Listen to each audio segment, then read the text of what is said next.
అలా చేయడం వల్ల బ్రీడింగ్ రిజల్ట్స్ బాగుంటాయి. హలో అక్వార్డినర్స్, ఇన్ని రోజులుగా బీటా బ్రీడింగ్ చేయాలి అని చెప్తానే ఉన్నాను కదా. ఈ రోజైతే టైం కుదిరింది. సో బీటా బ్రీడింగ్ ఎలా చేయాలో చూద్దాం పదండి.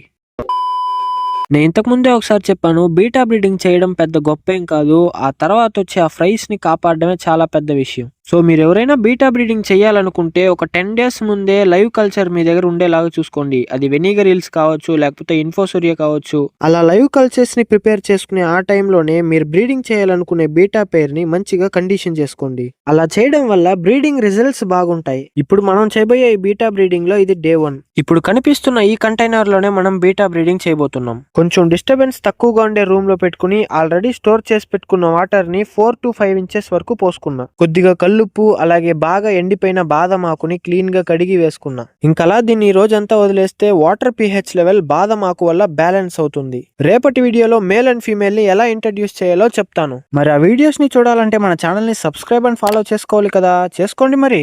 Okay bye.